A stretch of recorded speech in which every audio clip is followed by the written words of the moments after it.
Bakit hindi naging epektibo ang pagdisiplina natin sa ating mga anak? Maaaring wala sa tamang paraan ang ating pagdisiplina sa mga bata. Ang pagdisiplina sa bata, hindi tayo lagi nakasigaw. Hindi dinadaan sa pananakot.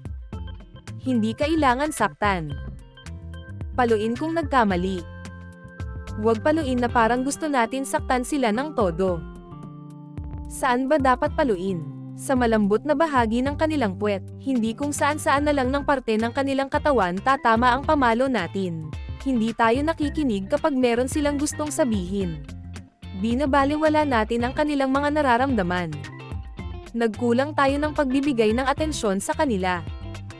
Kapag ganito ang style natin sa pagdisiplina sa mga bata, kawawa naman sila, baka lumaki sila na matitigas ang ulo at maging masuwayin dahil hindi natuto ng tamang paraan ng pagdisiplina. Tayong mga magulang, tayo rin kasi ang makikinabang kung napalaki natin sila sa tamang paraan ng pagdisiplina.